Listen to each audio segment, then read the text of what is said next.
folks do we have on the call here? 54. Nice.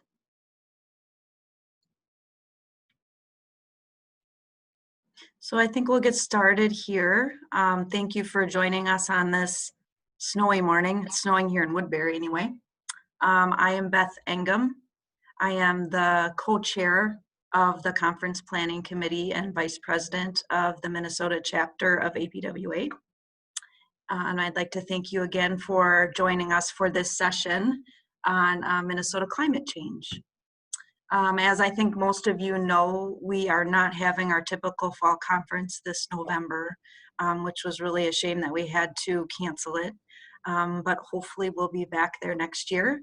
And in the meantime, we are going to present some topics that we heard from our membership are of interest, and hopefully give you an opportunity to keep learning and also get some credit towards your registration.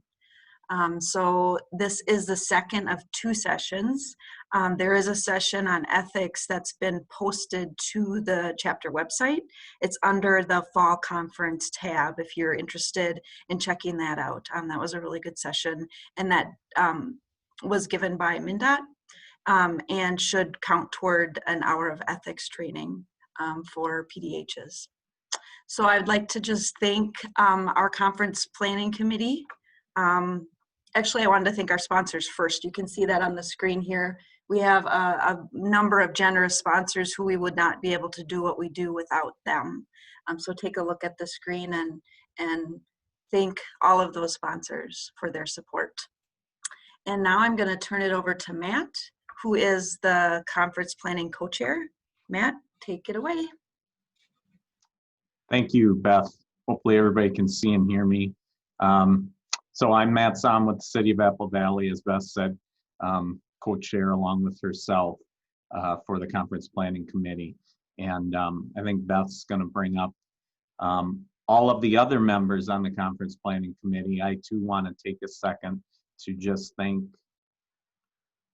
all of them. We'll list them here on the screen in a minute. There's too many to mention for me.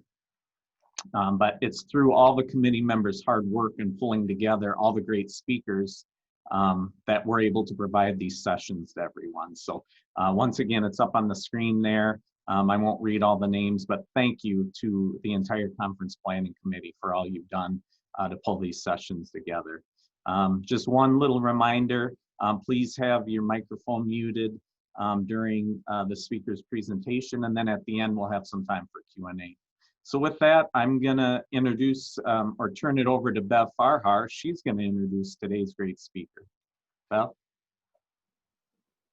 Thanks, Matt, appreciate it. As Matt said, I'm Bev Farhar. I'm with the City of St. Paul, and it's been my pleasure to serve on the committee for a while now, and I have been excited to bring Dr. Kenny Blumenfeld to this group. Dr. Kenny Blumenfeld is a climate scientist with the Minnesota State Climatology Office, where he provides the state's agencies, communities, and citizens with up-to-date and scientifically accurate information about Minnesota's changing and variable climate, and also oversees a network of weather monitoring stations. Kenny has a pretty darn popular blog, if I understand correctly, that I intend to sign for myself, but I know my boss has been an avid follower. And he enjoys talking to Minnesotans about their weather, and often does it long after the workday is done. There's a significant amount of passion, education, and knowledge there, and we welcome you, Kenny.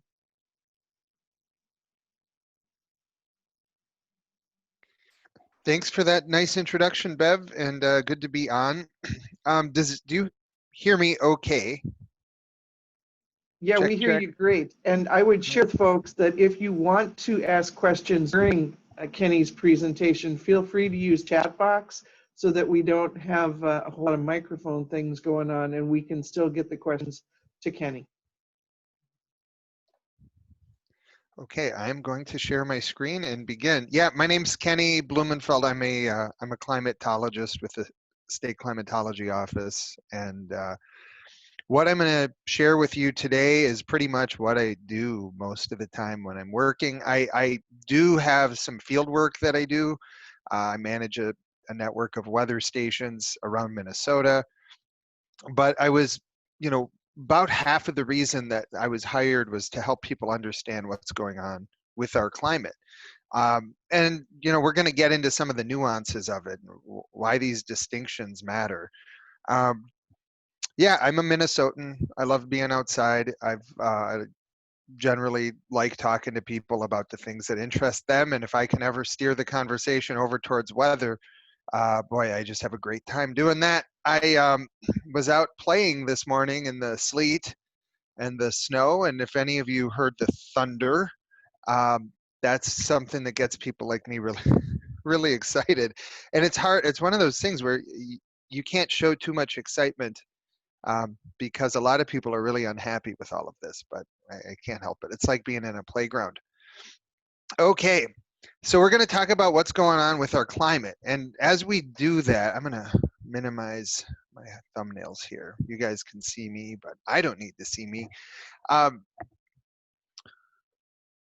There's kind of four things, and really we could have a whole discussion about how you can't just dive in and make a bunch of assumptions about climate. One is that our climate story, our geographic setting here is different from, California or India or, Florida or New Zealand. Geography is kind of the context that provides the climate that we have. So, think of Minnesota. We're basically halfway between the equator and the North Pole. We're also in the middle of a continent. We are pretty much the same distance from mountains as we are from oceans. When the wind blows from the northwest, it comes right out of the Canadian tundra. When it blows from the southwest, it comes out of the Sonoran Desert. When it comes out of the south, we get it off the Gulf of Mexico. And of course, if it comes from the west, then we just kind of get the air that's been modified passing over the Rocky Mountains. So the prevailing weather pattern that we get is really based on winds and where the wind is blowing from. But think of all the places I just named: deserts, Arctic tundra, mountains, and muggy ocean areas. No surprise that Minnesota's climate is highly variable, and it's really, lots of extremes kind of baked into the way that our climate works. Now, by contrast, just think about California. And I know there's kind of a lot of different Californias, but think about, the San Francisco area. All right, that mostly affected by being right next to the Pacific Ocean. And occasionally the winds do turn around and blow from the east, and they get some problems throughout California when that happens. But so think of what their climate is like. Just normally, they don't have the extremes. They don't have access to the Canadian tundra. They don't have access to desert air masses either. So San Francisco doesn't have the same type of climate. The reason this distinction matters, and I mean, the reason I'm talking about all of this is because in order to understand what's going on with our climate, we have to understand something about that context and recognize that the symptoms of change that we have here in the upper Midwest are going to be different from what you hear about in other parts of the world. And that's important because if you're hearing some news flash about the changing climate, it's not, unless you're reading something local that maybe our office helped with or that's being reported by a local news agency, or maybe it's done by local University of Minnesota scientists, there's a really good chance that that story didn't have anything to do specifically with Minnesota, or you'd have to kind of work a little harder to figure out what it does mean for Minnesota. So it's important to keep in mind that we're different from the rest of the world. All places are, but we've got a distinct climate. Our change symptoms are different from other parts of the world. The ones I'm going to talk about today are somewhat unique to our region. Another thing that's important is you got observations and you have projections. And just to make this real simple for you, think about this. When we talk about the changing climate, we're really talking about two different sort of time sequences. One is the past, that's observations, and the other is the future. Those are projections. Now, we can measure past climate. That's what climatologists do. You use instruments, then you do statistical analyses on those temperatures or on the precipitation, and you kind of figure out what's been going on and what our climate has been doing up till right now. That's the past part of climate. But you obviously can't use a thermometer to gauge the future climate. You can't look at a rain gauge or a snow ruler or a anemometer. You need really sophisticated computer models, and those computer models need to accurately sort of integrate all this information about how the atmosphere works and how changes in the atmospheric composition, because that's why our climate is changing, how those changes are going to affect the atmosphere, and they're going to affect the weather and eventually the climate. So there's a whole branch of science that's devoted to projections, and there's a whole branch of science that's devoted to observations. And you can have a long career, and not necessarily cross those lines very much. You kind of become a modeler, or you become a data set climatologist.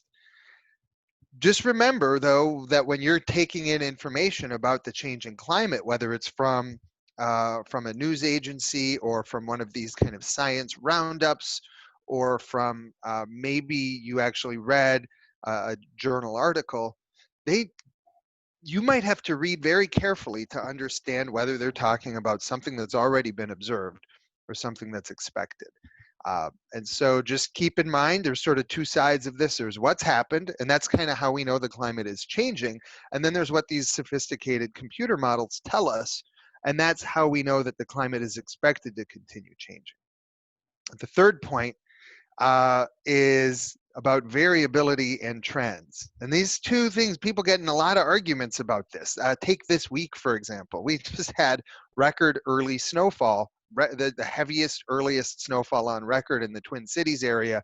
Much of southern and central Minnesota saw more snow earlier in October than had ever been recorded.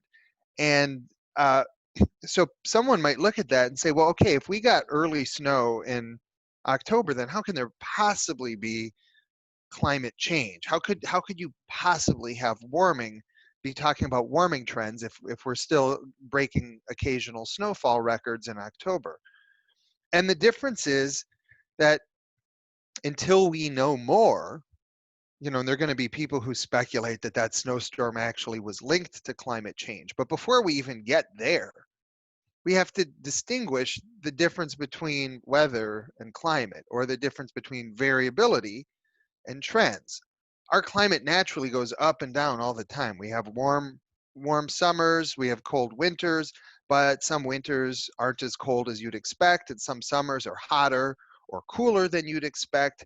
We can go from a wet year to a drier year, or we can, even if we string together multiple wet years in a row, it's not like they're doing the exact same thing. They all have slightly different statistics. And we tend to see these big swings. If you can see me on the screen at all, I'm kind of drawing ups and downs as if I'm air graphing for you. And that's always going to be part of our climate, even as we have trends. And when we talk about trends, we're really talking about looking at significant or statistically meaningful changes in the behavior of one or more climate variables, such that scientists are confident to say, hey, there's a change or there's a trend going on. An easy way to think of it is we're actually looking for sustained behavior of these variables that are outside of the normal range of behavior of that particular variable. So to know that we're really seeing a change that has some meaning to it in terms of temperature, we're looking for not just one instance of a warm period that's beyond anything that's warmer than anything we had observed before, but we're looking for multiple instances of that, and we're looking for some indication that these are becoming more common, and they're becoming, and that temperatures are also rising as they're becoming more common. The same is true for precipitation. So you can have trends, and we do have these trends, but we're still going to have variations off of those trends. And it's a fact because our climate varies wildly, not just from year to year, but also within any given year. So even a really warm year is going to have cold moments. And even so, as we go to the future, and we know we're very likely to keep getting warmer. So, but that doesn't mean we won't ever have cold conditions. We're still going to see variations. The climate models also expect that we're going to get wetter, but that doesn't mean that we'll never have drought. In fact, we should expect drought. We should expect extremes of cold because these kinds of variations are part of our climate. The last piece is it's just good to stay up to date. And I can always spend a lot of time on this slide, but we want to get to what's actually happening. So there's two main trends in Minnesota that are tied to our changing climate. One is we've gotten wetter. All right, there's been more precipitation, including more snow. And I think what most people really notice, especially, people in public works have to notice this, especially if you're doing work on culverts or if you're doing work on the sewer system and you're spending time below the streets. I mean, we hear this all the time. There's been more infiltration, there's been more kind of sewer capacity issues, because we're seeing more frequent and larger extremes. And this is something that has already been observed. So it's part of our story that takes us from the past into the present. We're already seeing this trend, and the projections indicate that this trend should continue. Now, think of the trends that we've had. We just came through a very wet decade, but not every year in that decade was very wet. We actually had some pretty substantial drought earlier in the decade in 2011 and especially 2012. And we had a close call just this last year, 2020. We've been right up into the fall. We've been kind of teetering on the edge of drought, and some parts of the state have been dry. So we're in a wet period, but of course there's variations off of that wetness, right? So even though the projections indicate we're probably going to keep getting wet, you can expect swings or deviations below that trend line, even as the trend line continues ramping up. The other one is that we're getting warmer. Average temperatures have increased, but if you take those average temperatures apart, you see that it's really wintertime warming that's changing the most. Every season in Minnesota is indeed warming, but what's interesting is most of the warming, not all of it, but most of it is occurring when it's normally the coolest. So the strongest signal that we see is during winter and during winter nights, and especially those really cool nights in winter. But even in summer, a lot of our warming, we're not seeing, hotter days per se. What we're really seeing is those cool, crisp nights becoming less common in the summertime. We still get them, but they're just not as many as there used to be. And instead of having a night where it's 50 degrees in late June, maybe it's 54 degrees. I mean, not every change that we talk about has to be eye-popping. It has to be headline-making. In fact, in Minnesota, a lot of our changes are pretty subtle. I mean, who's going to notice a few degrees of warming in the wintertime? Because it's still really cold. It can still kill you when you go outside. But these temperature increases are also already observed. In fact, that's our strongest change. And that the models also expect, and these have a very strong link to the changing greenhouse gas concentration. So these changes, barring some kind of, geological cataclysm, these types of changes should continue into the future.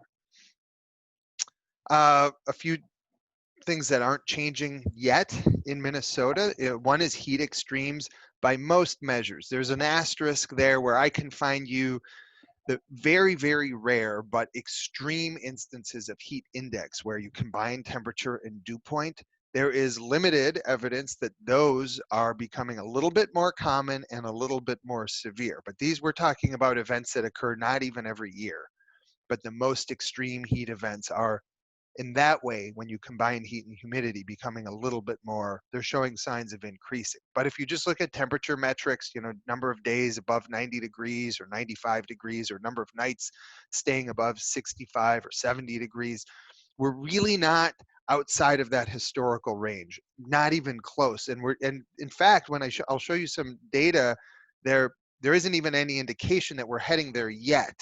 Now, that's what we've observed, but the projections all indicate that by the middle of the century, the warming of winter is going to kind of catch up with summer. You're going to push spring, and especially the beginning of summer, to kind of a warmer starting baseline. So then when you add in a normal amount of summertime heat, it'll be easier to get those traditional heat extremes. But we have not gotten there yet, and we actually don't know exactly when that would begin. This is something where we're pretty confident that we're going to see it, but I'm not making any bets that it's going to happen in the next few years. The best information that we have suggests that those summertime, you know, just daytime temperature increases might still be a couple or a few decades away.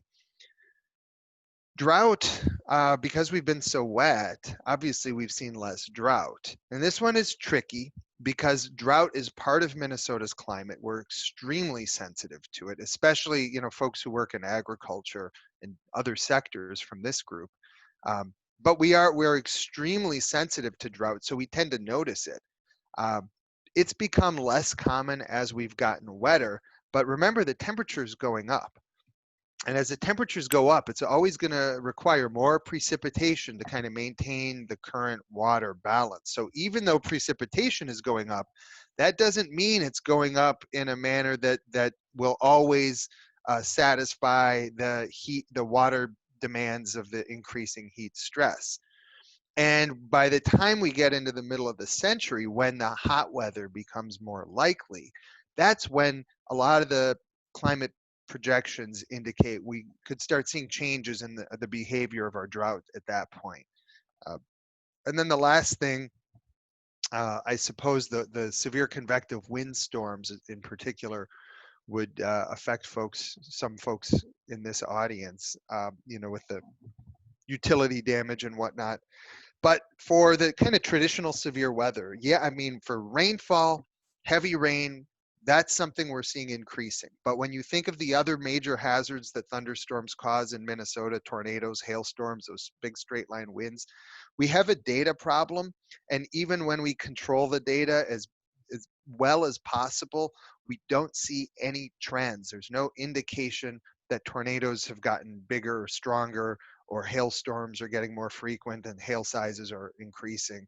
Even when we have a really active hail year like we had the last couple of summers, they don't really stand out historically. And that's even including the fact that we track these and see them, detect them and report them better than we ever have. But even when you don't consider that, there's still no trend. So interesting there. We're not going to spend a lot of time talking about these things that aren't yet changing, but I did want to, so we can focus on the things that are, but I did want to point them out, and there'll be a few slides towards the end.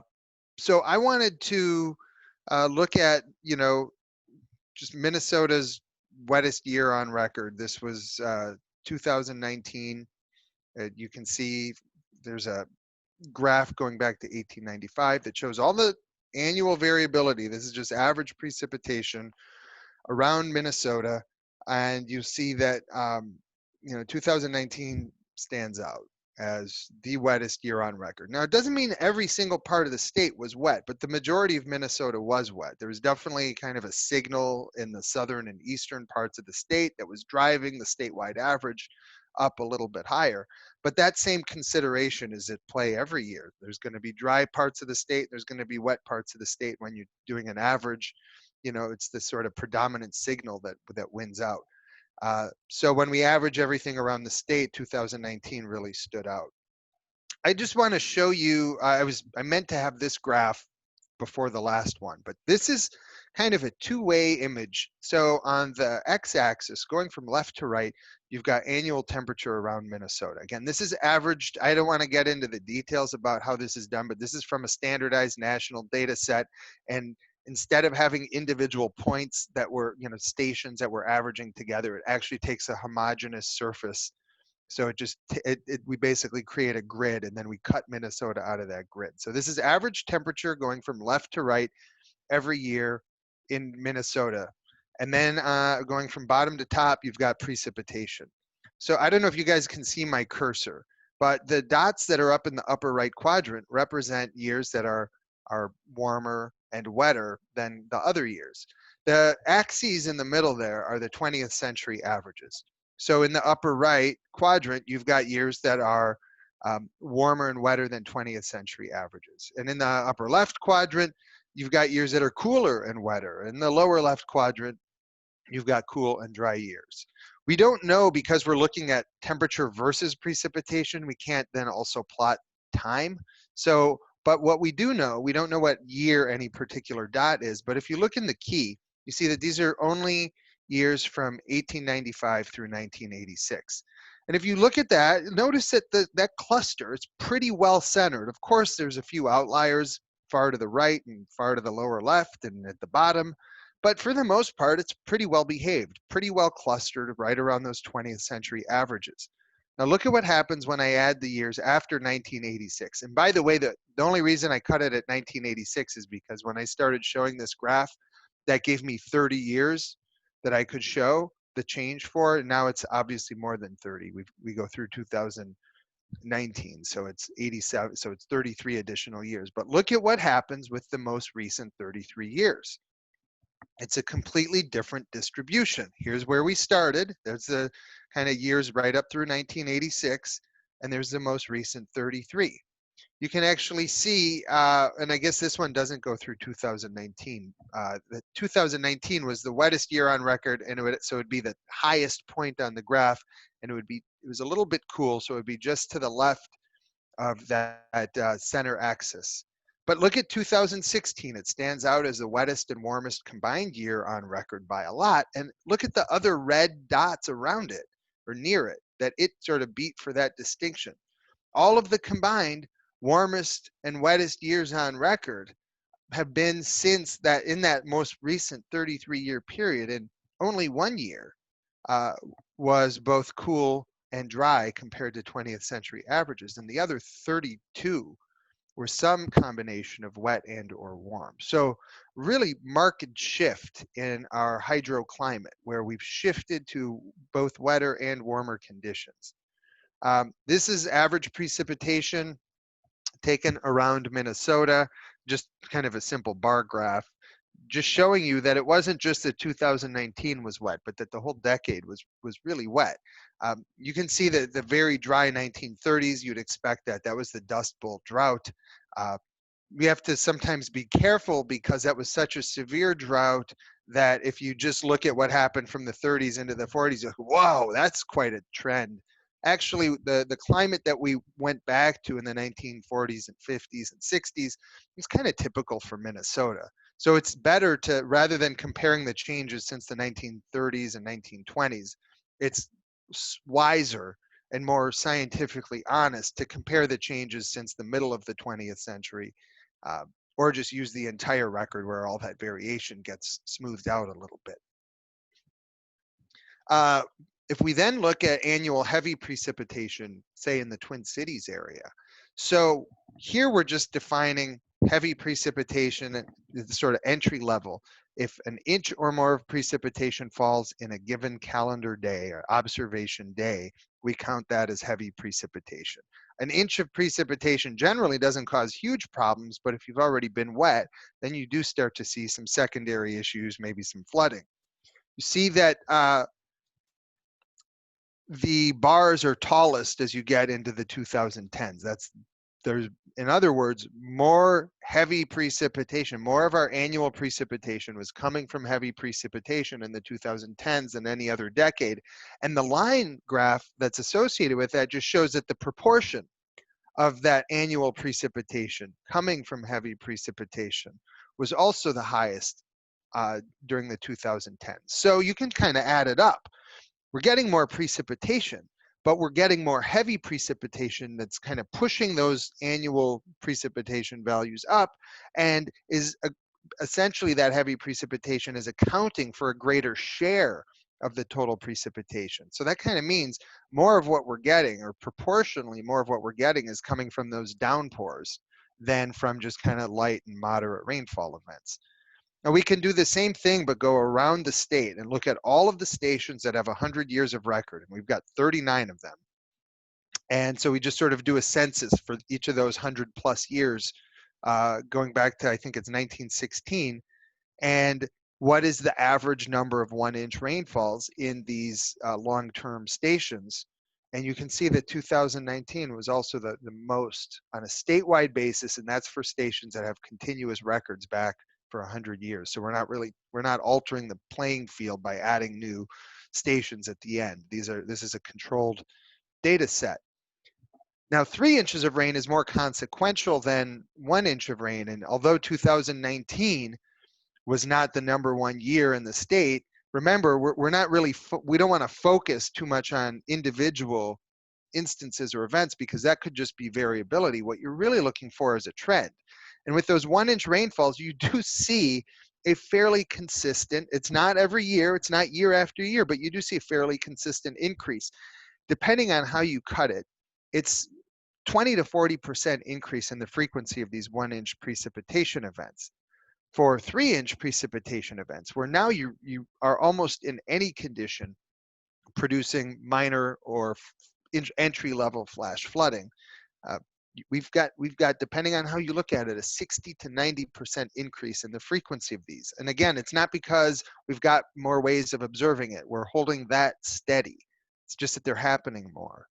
It's not every year and it's not everywhere. You can see some periods even in the 2000s and the 2010s that weren't particularly active, but these numbers are affected by the having a lot of years with a moderate or a high number. If we look instead at specific rainfall thresholds, but look at those same 39 stations and just pull out the largest daily rainfall of each year at any of those stations, notice how, look along the bottom of the graph. You actually see, I mean, this is why you have to be careful about how you interpret this stuff, because the honest way of saying it is most years, or at least a lot of years, the heaviest precipitation in the state is pretty much the way it had always been historically. Again, I'm not sure if you can see my cursor here, but I'm just sort of circling the lower middle dots on the right side of the graph. And if you look left, there's nothing unusual about those lower middle right side of the graph dots, which represent for those years the heaviest rainfall measured at any of these long-term stations. But now look at the top of the graph and see the dots that are circled. This indicates that it's certainly not every year, but now some years, and with increasing frequency and increasing magnitude, we are seeing rainfall events that are really so heavy that they previously had not been observed. And this is the story. It's not that every year is wetter than the year before and that we're breaking records all the time. Our climate doesn't work that way, and it's not going to work that way. But you do see a condition where the dice have appeared to have been loaded up for higher and higher, occasionally higher and higher rainfall extremes. This is an example of a mega rainfall event.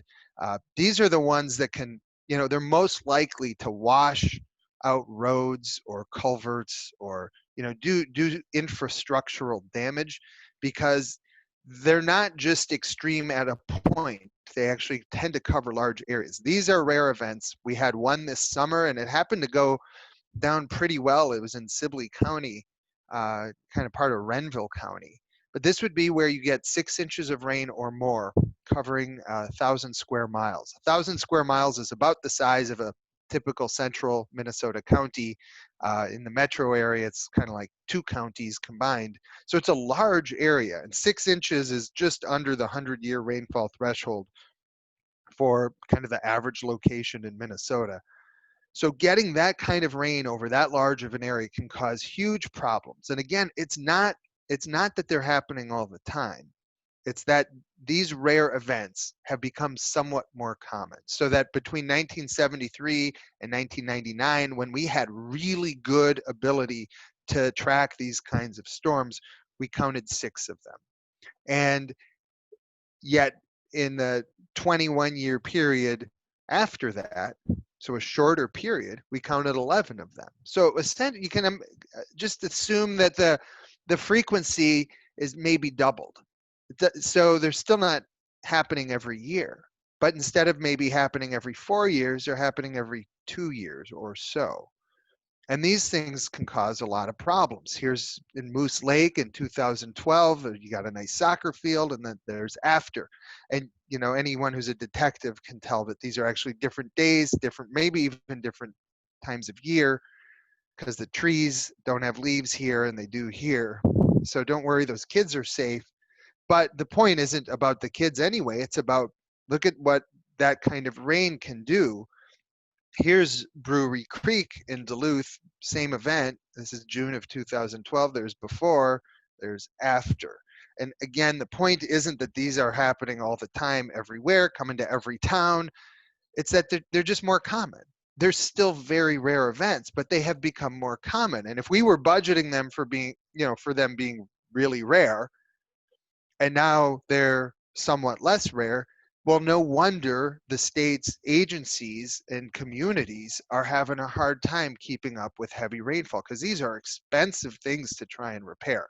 And they're also expensive to try and prepare for. When we look at the projections, so everything that I just said was what's happened. The projections indicate, and you can kind of blur your eyes looking at Minnesota, but annual precipitation by the middle of the decade should go up another few inches. Kind of depends on where you are, but you'd expect continued increases in annual precipitation in Minnesota.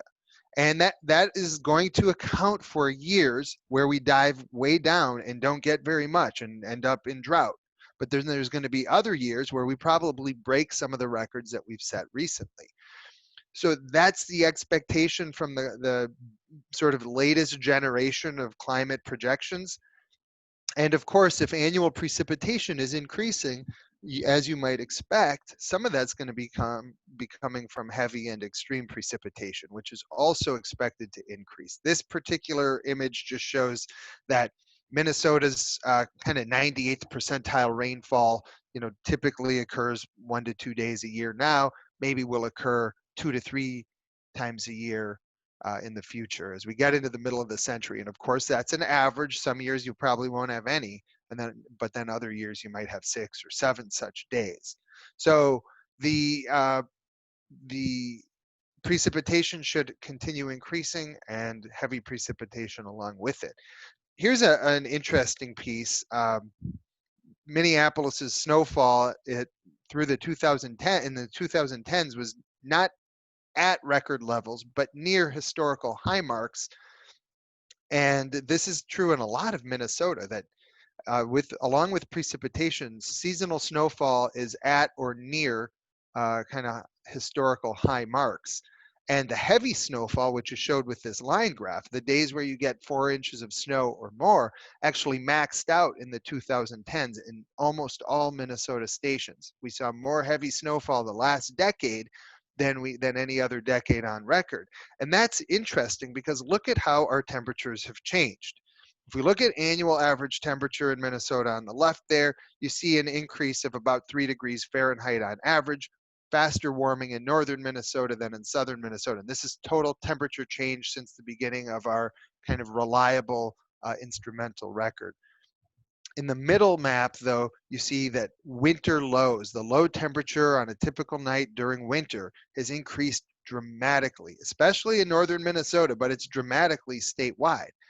And then you look at summertime high temperatures. The typical high temperature during a summertime day hasn't increased nearly as fast in northern or central Minnesota as the winter lows. And in fact, in southern Minnesota, there's a small, not statistically significant decrease in those summertime high temperatures. So we're getting that additional snow, even though we're seeing this rapid warming of our winters. And look at Milan, Minnesota, out in the western part of the state, where we've got this great 3-generation observing family, rural Minnesota, excellent observers.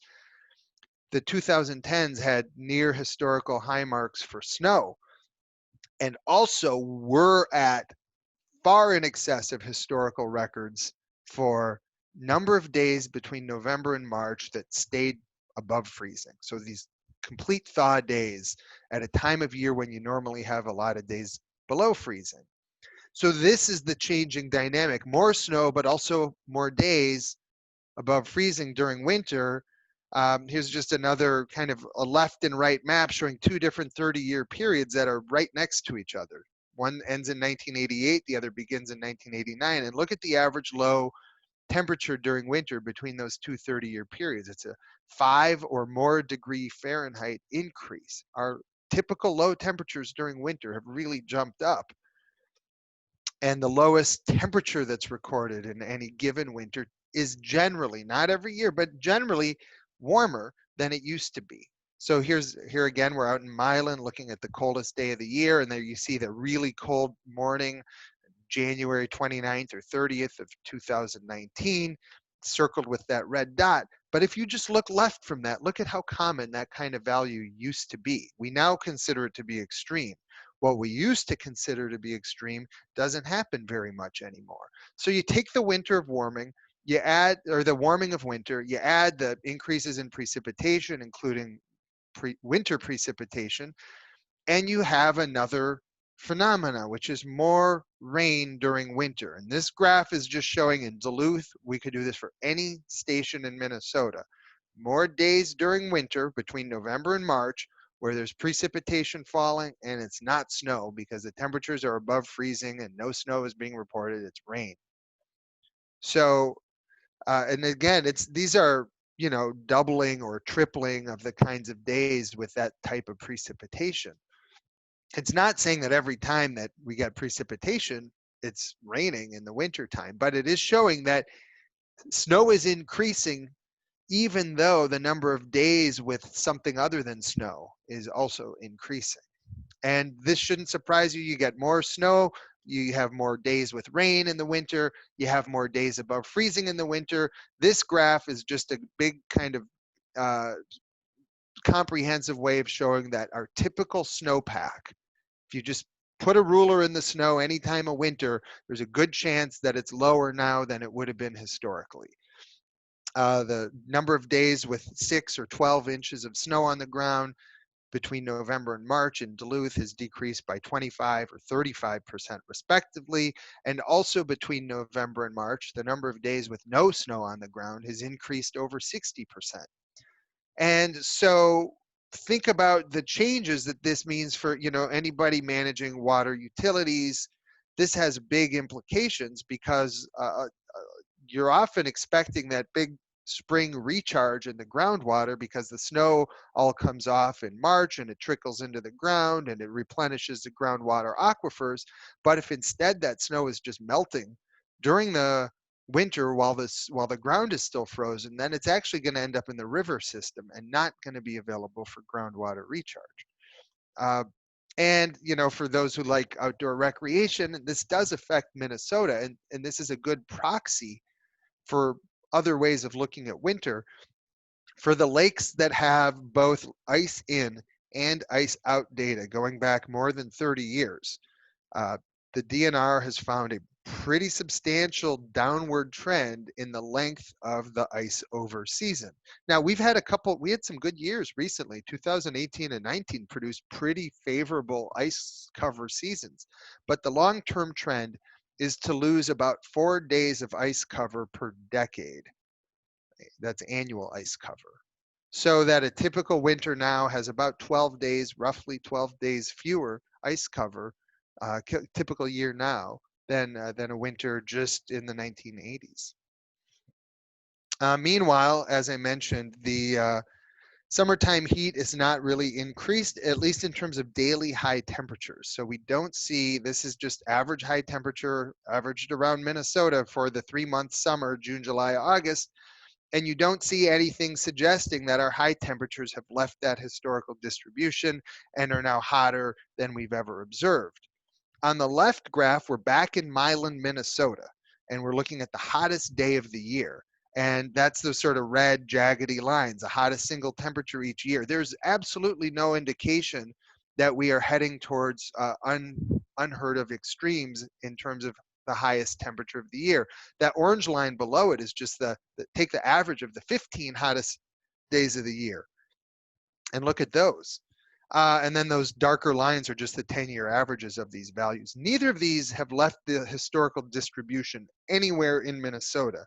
But again, we are seeing some evidence that when you combine temperature with dew point to get that heat index, not every year, but with increasing frequency, we are seeing extremes of that kind of intense heat that we just hadn't seen before. But the typical heat wave is no more severe now than it was. And you even see the 1930s really stand out. We got a long way to go before we eclipse some of those heat metrics. However, that's just what we've observed. When we look in the future, using those same computer models, there's additional dry days or additional days above 95 degrees that are projected by the middle of the century, so that most parts of Minnesota would be expected by 2050 or so. We don't know exactly when this would begin, but once those hot summers kick in, it'll be a pretty dramatic shift where you go from having in the Twin Cities area 1 to 3 days per summer with a high above 95 degrees, and now you're up between 5 and 10 such days. Or in southwestern Minnesota, where you currently now have between 4 and 8 of those days in the middle of the century, we're talking about between 10 and 15 95 or higher temperatures. So a big change. We don't know exactly when it'll start, but currently anyway, the heat has not begun increasing. And I always share this so that people kind of think of all the hazards that are really important in Minnesota. Well, what do I need to focus on? And it often depends on what resources you're managing. But right now we know that winter temperatures are off to the races, warming rapidly, and precipitation has been undergoing major increases. And so those are the things you can focus on, shoring up your infrastructure to withstand that. Drought, because we've been getting so wet, we really have no signal for increased drought in Minnesota. But when we get to the middle of the century, especially as that extreme heat becomes more likely, the idea is that we might have additional consecutive dry days or longer dry spells, even if they're just slightly longer. But if you then add in greater extreme heat during those dry spells, and especially if it's during one of those years where precipitation is below that trend line of increase, then we do have the potential for some pretty nasty drought conditions. And remember, drought will always be part of Minnesota's climate. We will definitely get into it. The question is drought going to sort of worsen over its historical ranges? And that we don't have great information about, but there's some indication that by the middle of the century, when you combine the effects of added intense heat, that with slightly longer dry spells, that we could see some worsening of those drought conditions at that point. Nothing like what's expected in some of the states, a few states to our southwest, Kansas and Oklahoma and Texas and eastern Colorado. Those areas will probably get pounded by severe drought. They've already started to see some of those changes. So to summarize all of this, we've gotten wetter and warmer. The wetness has been driven by more frequent heavy precipitation, and a lot of the warming that we've seen, not all of it, but it's been driven by warmer winters. That's what we've observed. The projections indicate that both of these trends will continue. However, point number 3, you have to remember that warm to cool or wet to dry variability is always going to be part of our climate and will continue, meaning things like drought will remain a fixture of our climate even as we get wetter. And then the last point, that hot weather has not yet worsened, but it is expected to by the middle of the century, even though we don't know exactly when that will begin. So here is my contact information, and Bev and Beth can share this with everybody who's interested in it. The phone number I should mention, I'm a state employee, so we're not allowed to go into our offices, and that's probably going to be the case through June, and that number that's listed is an office phone number. So if you want to get a hold of me, try emailing me. I try and respond as quickly as I can. So thank you so much. I appreciate the time to talk to you. It looks like it's about 10:50 or so. So I'm happy to take questions if there are questions, if you guys want to go and Oh, do thank you something so else. much, Kate. This has been amazing and fun and interesting. If you have the ability to open up the chat box, you might be able to see the two questions that have been Sure. posed Yeah, sure. during. And the first is about average temperature versus average precipitation chart, and probably about slide 9 or so of total. Okay. Are you able to see that and read that? Yeah, let me go open up the chat. Okay.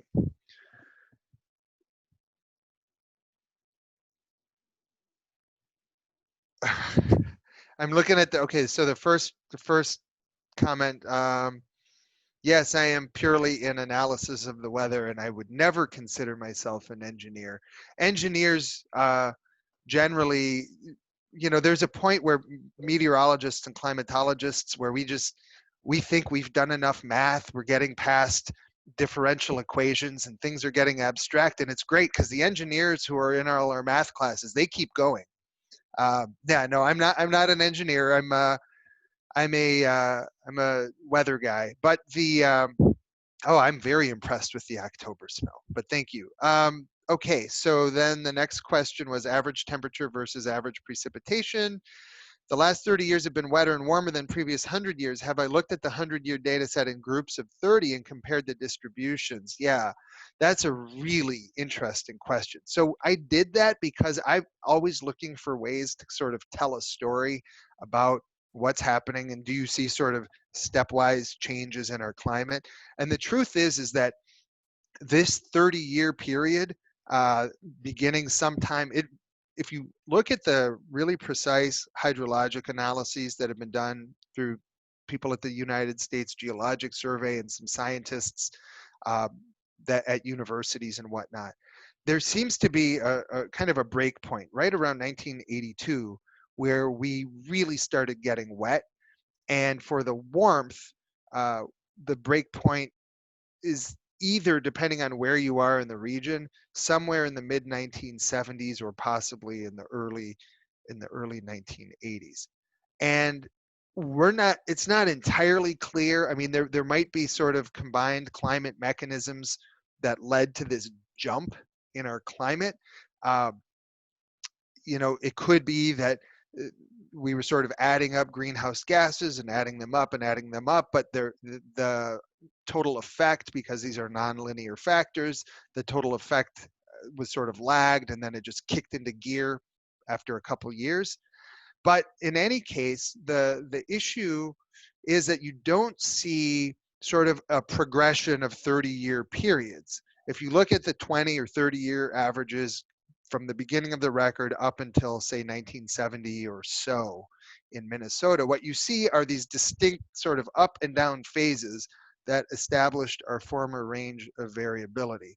And then this most recent period of 4 decades or so really stands out from that in every way and does not, so there isn't any indication that, yeah, we were just heading here. I mean, I know that in a lot of graphs we talk about sort of long-term trends, and with climate it's often talked about that, you know, we've kind of, these trends have been ongoing since the Industrial Revolution and especially since the early parts of the 20th century.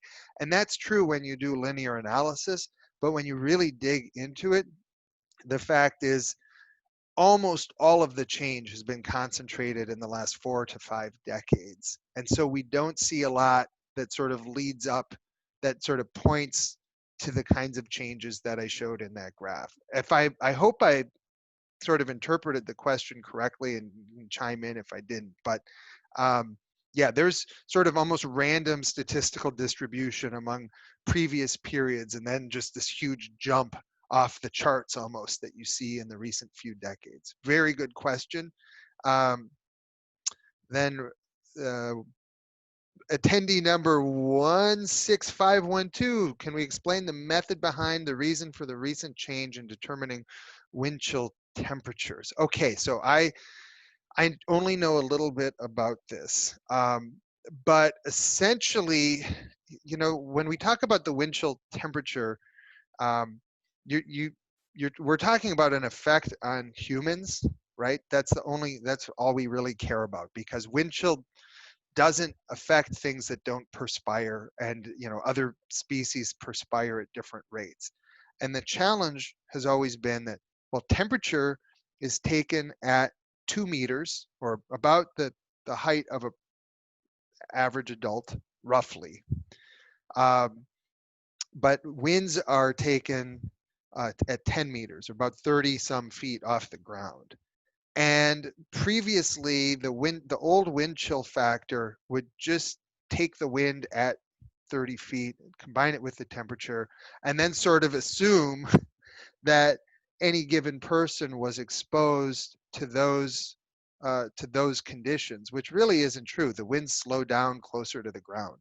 And so the newest wind chill formula, as I understand it, factors in the power dissipation of wind as you approach the ground. Also increase, and it's not just that the wind gets, because of gravity, that the wind slows down as you get closer to the ground. It's also that frictional effects impose a drag and also additionally slow it down. So those are attempted to be accounted for, as I understand it, and that there's a little more biophysical information that's added in. And the net result of all of this is that those of you who are, anyone in the audience who's my age or maybe older, remembers the old wind chill index tended to have more severe values than currently. So what's now, say, a -50 wind chill, which is pretty extreme, in the old method would have been in the -70s or -80s.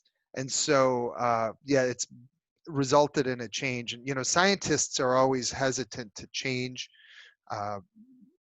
values because it creates discontinuities in the historical record. But this is one where we can actually take the old historical wind chills and retrofit it to the current method and create a continuous data set. And because it was such a scientific improvement in terms of what we were actually saying, that I think it was sort of a no-brainer from that perspective. Very good question.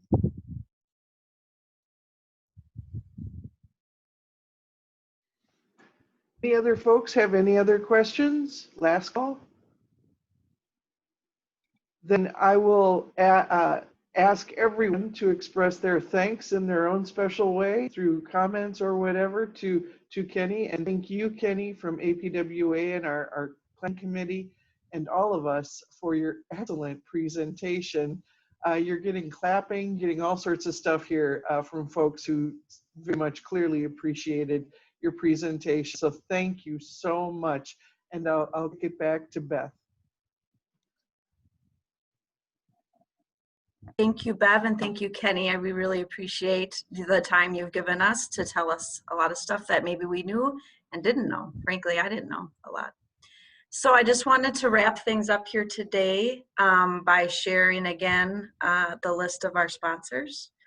So I will do that as I can, if I can, and then tell you a little bit about the upcoming sessions. So the sessions we have coming up, we have 2 more. The next one is coming up on Thursday, November 12th, and that session will be about making lemonade out of lemons and some of the interesting tactics and methods that people have developed through COVID. It'll be a panel discussion, and it'll include folks from Met Council, City of Minneapolis, and a couple consulting firms that support our chapter. So that will be very interesting. And like I said, it's Thursday, the 12th of November, and that one's at 10 o'clock.